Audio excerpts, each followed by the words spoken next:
for today's Men Who Enterprise Summit.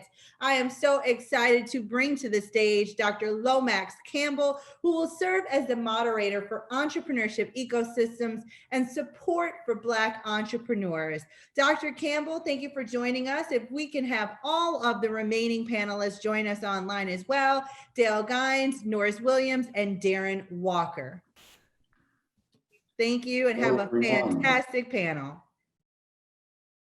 Thank you so much, and thanks for having us here to join you all for this inaugural digital summit, Men Who Enterprise. This is a phenomenal day. It's been great. Thank you for the entire Walker's Legacy family for pulling this together. This has been, bar none, one of the best panels I've seen in 2020. So I'm joined today by some good brothers here. Dell Gines, from the Senior Community Development Advisor of the Federal Reserve Bank of Kansas City, the Omaha branch. Brother Darren Walker, founder and CEO of Building Economic Advancement Network, or BEAN now, if you wanted to download that app. And Norris Williams, the Associate of Capital and Public Sector Innovation over at Living Cities. Good afternoon, brothers. Good afternoon. Good afternoon, Brother Lomax. All right, so real quick, just to kind of make the most of our brief time together, I'm going to ask a series of general questions that each of you can respond to, and then I'm going to ask some targeted questions throughout, given your expertise and current work context, and time permitting, we'll wrap up with a final concluding question. All right, so to get us going, each of you represent different industries and fields, and each of you have had various paths to success. In about a minute or less, can you share with us a little bit more about your professional journey and your current role? And I'm going to yield to the eldest brother in the room, for the Giants. The eldest or the hottest? Hey. All right. Hey, well, first I want to say, much respect to Natalie. I got a chance to hang out with you a couple years ago, a Black business investment from Florida. And I cited a lot of your research in my report on Black women startups from the Fed in 2018. So much respect to you and the team and the conference. I've been working on ecosystem building for 10 years at the Federal Reserve Bank, which is the central bank of the United States, and really trying to build out the capacity of the field, specifically because of my interest in, empowering Black communities through entrepreneurship.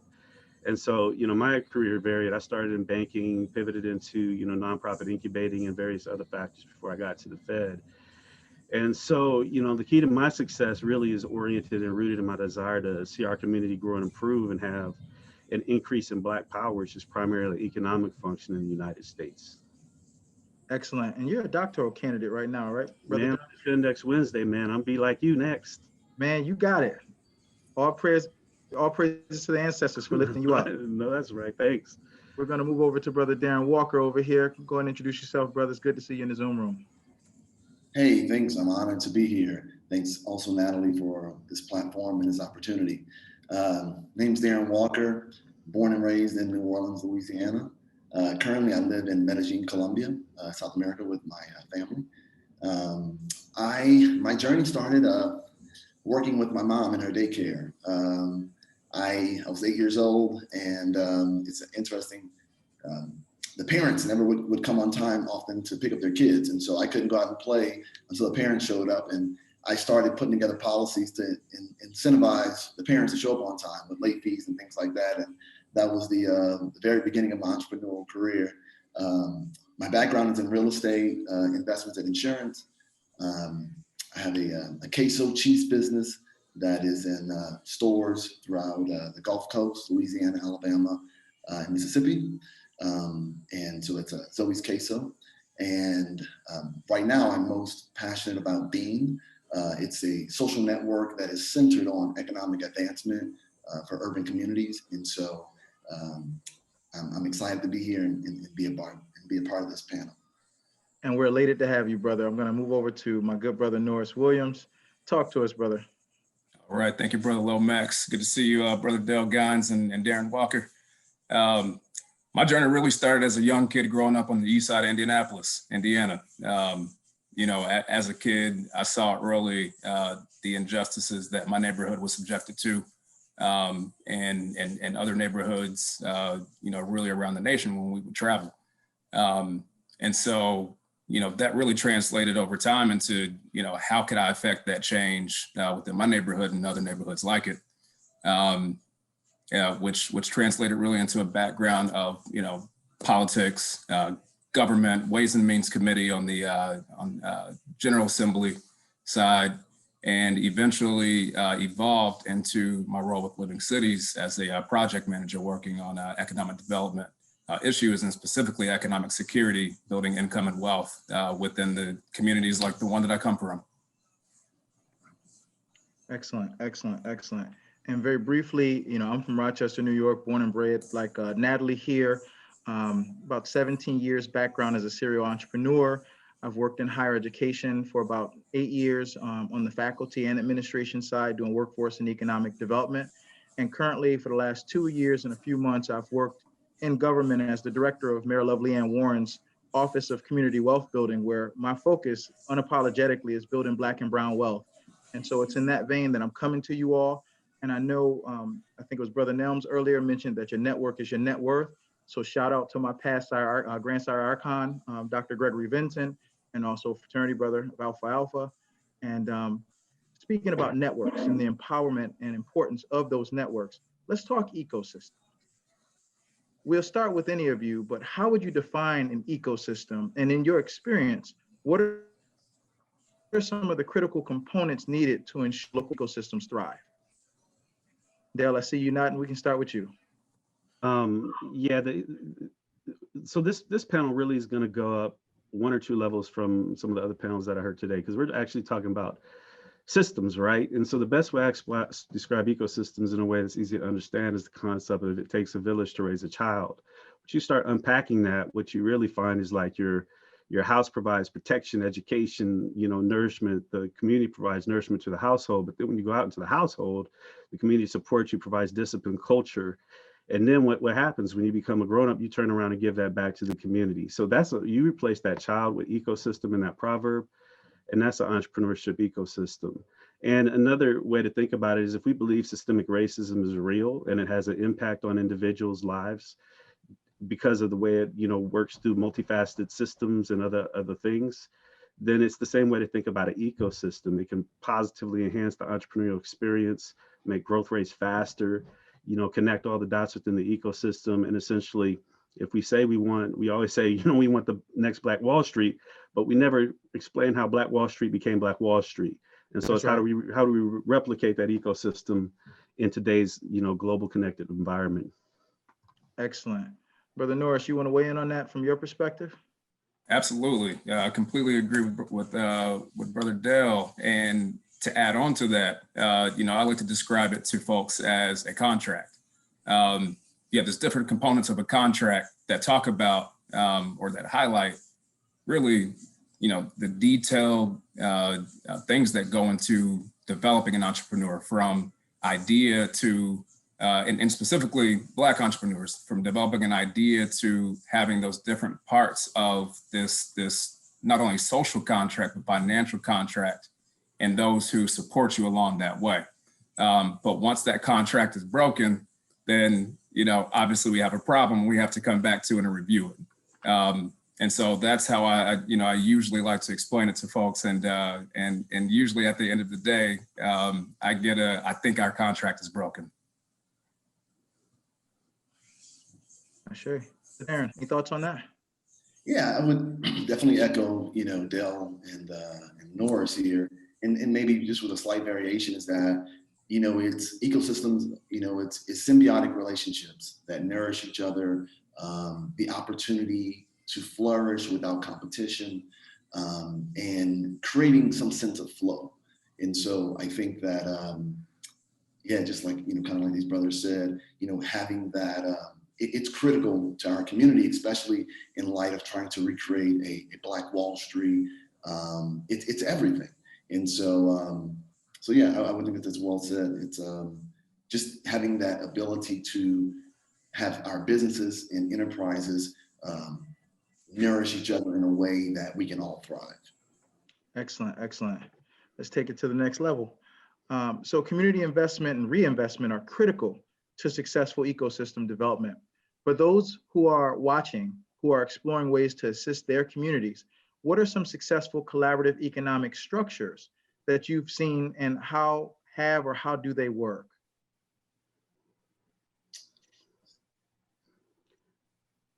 Anybody I feel could, free to jump I in. yeah, I could tackle that. So, really, when you talk about ecosystem buildings, you're actually talking about, rearranging and densifying the network of relationships to improve the flow of information and resources. So, what most Black people don't realize is that we literally have everything we need to build a robust entrepreneurial ecosystem. The challenge is that for a variety of factors, we're very disconnected, and the ecosystem is very chaotic and unorganized. And what you want to do is look to connect the dots that you already have and build the capacity of existing relationships to handle information and resource flows.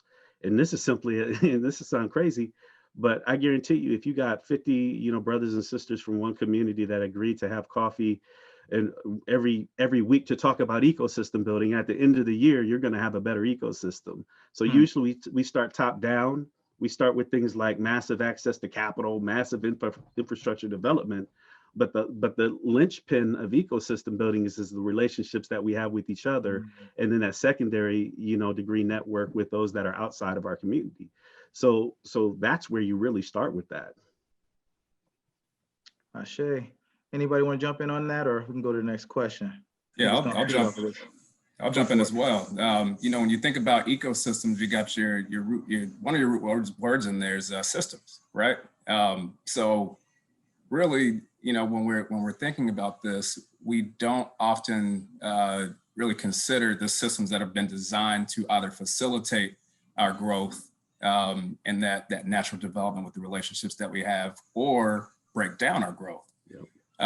And so being able to target those policies and practices that exist within from local to state to federal government, and allowing those to really facilitate better practices and build relationships with business community that have not been built is a big investment in and of itself, albeit not financial, but important. That's right. I got the next question. It's targeted for you, Brother Walker. Since we're talking about systems and relationships, now you created a premier national social networking and business support app designed to foster relationships and connect brothers and sisters across the Being Now community. Can you explain a little bit about how your platform helps Black entrepreneurs align strategic investments, incentivize business transactions, and increase economic power in urban communities? Absolutely. So I'll start with the last one in terms of creating economic empowerment. So one of the big things that Being does, and we are all kind of talking about Being right now without saying Being, in terms of ecosystem, in terms of systems, is that Being creates awareness. So it puts us in a position so that young entrepreneurs, old entrepreneurs, and or just everyone that's a part of our community that cares about our community can have easy access and awareness to people like the wonderful people that are part of this platform and that's been on this platform today. And so what happens is, growing up in the South, especially when I got involved into the financial service industry, I realized at 20 years old that I didn't have a community. That's when the first light bulb came up on, because I could outsell, I knew my products better.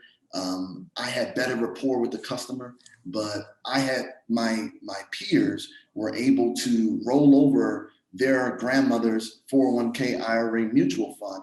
And I was trying to explain to my grandmother the importance of life insurance. So we were having different conversations. And so I realized I don't have a system. I don't have a community. And so 10 years ago, the seed was planted to create some sort of digital infrastructure that could allow our community to come together and own our data, own our narrative, own our story, and streamline that information. So what Being does is I can get on Being, and you kind of think of an Instagram meets LinkedIn, but we own the platform. And so that it makes it easy to find Brother Dell and Brother Norris and these wonderful people that are part of our community, so that we can even know that these kind of conversations can happen. Because I grew up and not even knowing that a Brother Dell existed, but even more than that he actually cares. And or like yourself, Dr. Lomax, who actually cares unapologetically for our advancement. So just to see that and to see your education, your experience, that empowers me to stand up a little straighter and to go a little bit harder for my community and for my family. Wow, man, I felt every word in that explanation. So I appreciate you for lifting that up. This is the manifestation of the theory and practice. And speaking of theory and practice, Brother Dell, you literally developed a national framework for building ecosystems that support entrepreneurs of color with our dear brother Rodney Sampson from OHub, or Opportunity Hub. Can you speak a little bit about the 5 important roles that entrepreneurial ecosystem builders have to play in order to help Black and brown businesses thrive? Yeah, well, there's multiple dimensions that we categorize in the ecosystem, but the term that I want to lift up is the term ecosystem builder, right? So this is what I've been working across the nation for 10 years, white, Black, whatever, to raise as a profile of the economic development strategy. So this ecosystem builder, it's like his app, and that's phenomenal, Darren. I got to get on that. So much kudos to you. But like his app, an ecosystem builder, his app is basically doing technologically wise what a local ecosystem builder should do, which is connect the dots between these networks in a meaningful way and identify the gaps in that ecosystem and work to fill them.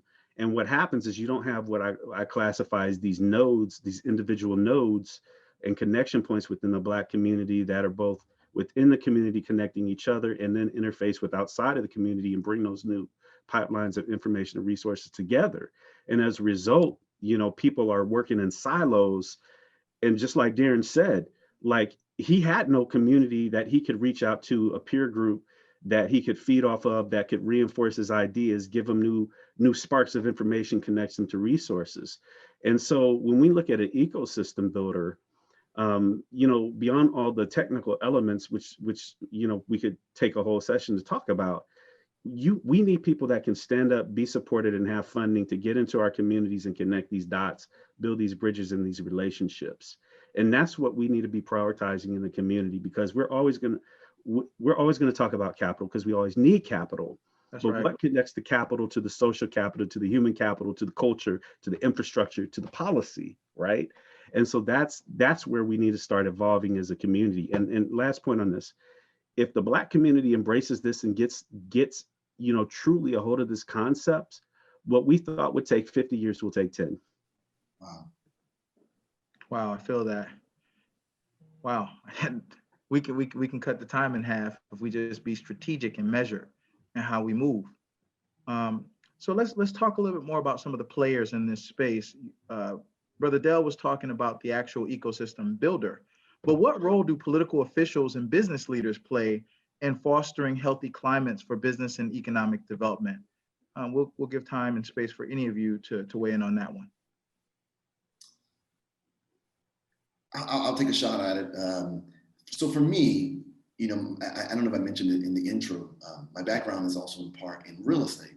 And I kind of got my start in real estate, and it gave me the passion for ownership. But I got started in real estate because there were tax incentives and opportunities after Hurricane Katrina to rebuild New Orleans. And so there was opportunities for mixed income development. And so I was, I think it was 24 years old, and I was getting a part of, these grants that allowed me to access capital to rebuild these neighborhoods. And so in terms of like, without those policies and without being aware of those policies and those laws that could, provide capital to rebuild the city of New Orleans, I would not have been able to come up with the necessary funding to build the real estate portfolio that I have today. And so it was again, access, right, and awareness to those laws, to those policies that kind of got me going and that brought the city of New Orleans back. Much of that was because of the federal, injection of capital to, bring back these communities. So in terms of, these laws are very important, but having the information or the access to that information becomes critical, if anybody's going to take advantage of it. Brother Norris, you want to add any additional thoughts on that, given your seat? Yeah, for sure. A lot of the work that we do is surrounded around philanthropy influencing local government. And so local government, really, when it comes to ecosystem building, to support Black entrepreneurs, philanthropy holds an important role in influencing where local government cannot. A lot of times we don't know that cities don't often have the authority to spend taxpayer dollars testing new approaches and changing policies specifically targeting protected classes like Black men and women who are entrepreneurs. Even if it's repairing years of harm. We're starting to see that now evolve and open up with things like disparity studies that are setting groundwork and legal framework in order to change policies, but it's not moving as fast as that 10-year span that Brother Dell mentioned.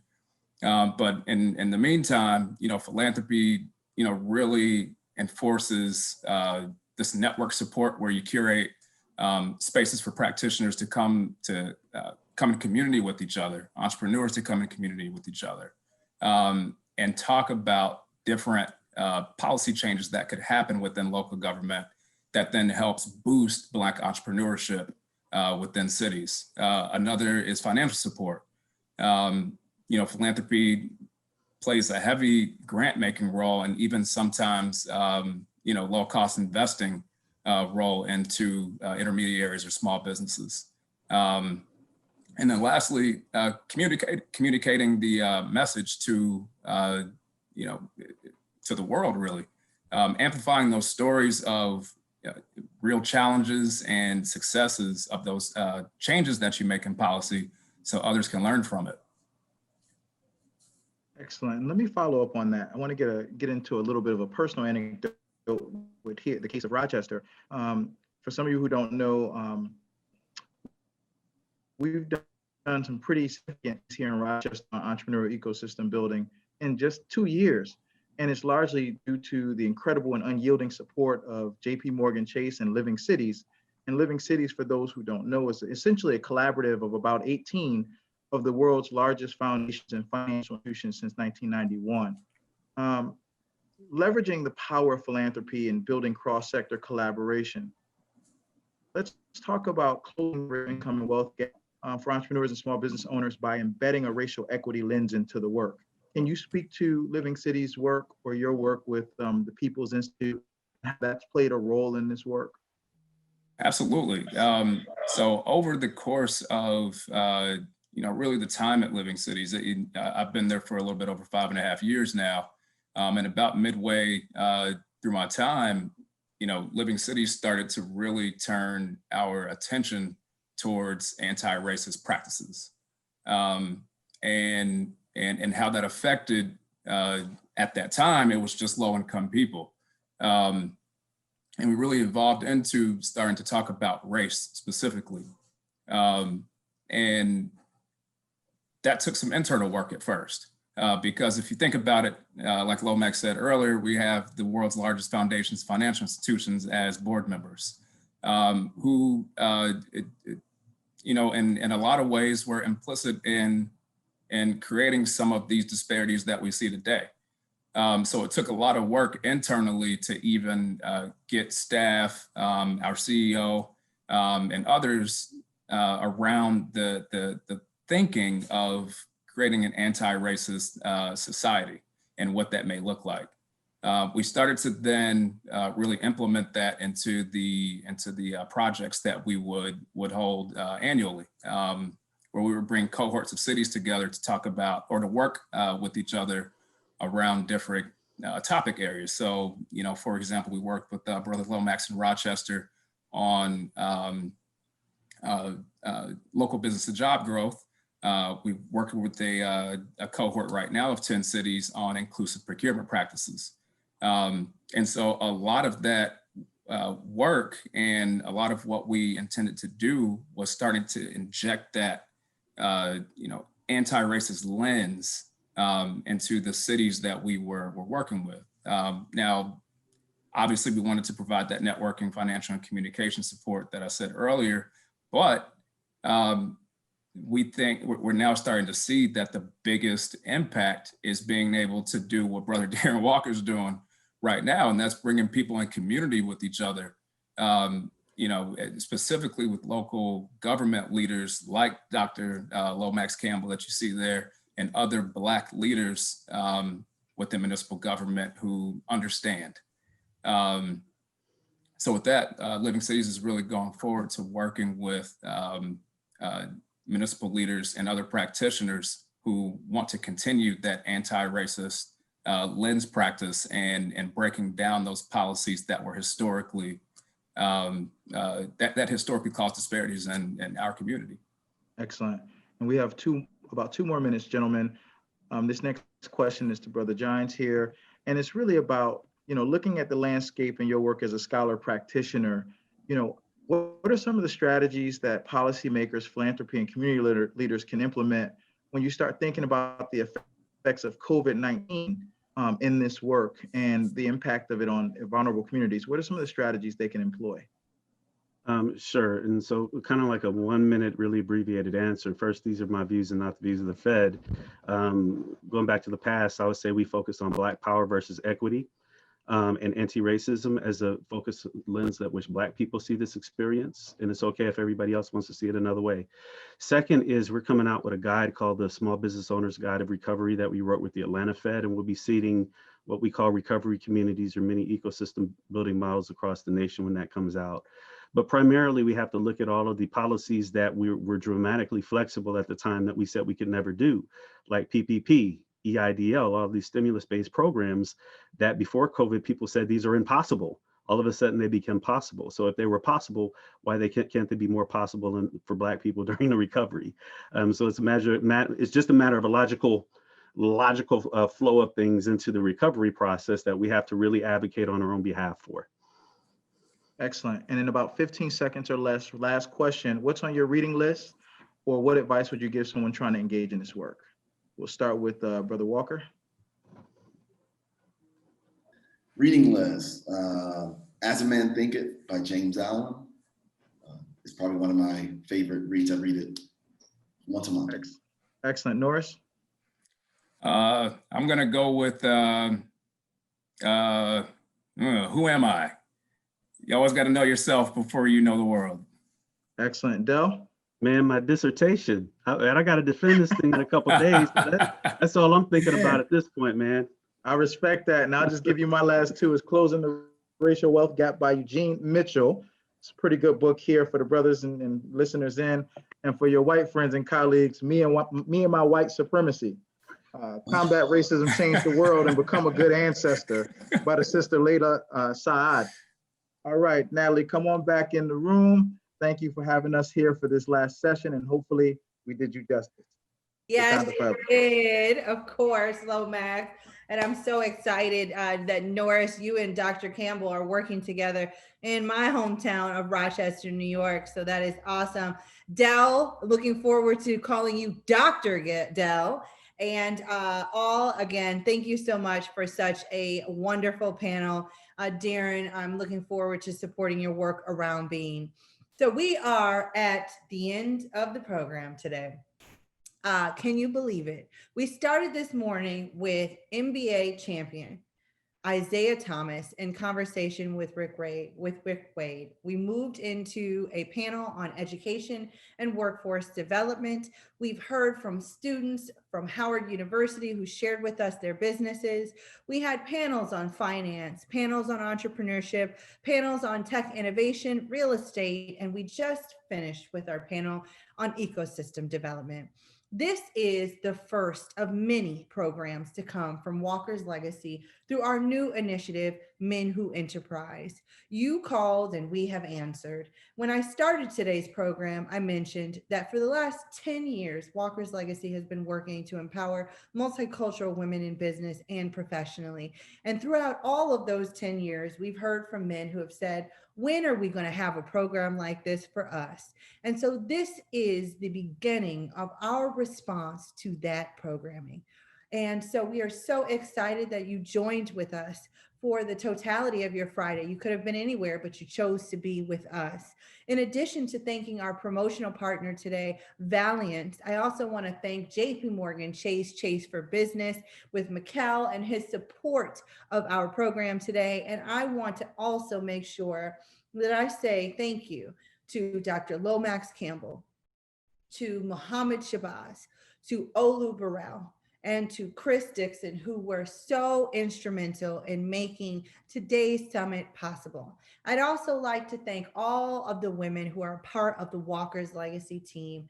We're in the back office and we're all not on screen, but all that you all do has made today's program successful and possible. And I'd like to thank you on behalf of those who viewed and on behalf of myself as the founder of Walker's Legacy. We're going to close with a short video thanking you for your participation, and then we'll move into just a couple of more minutes of DJing from DJ C. Devon as we close out this Friday.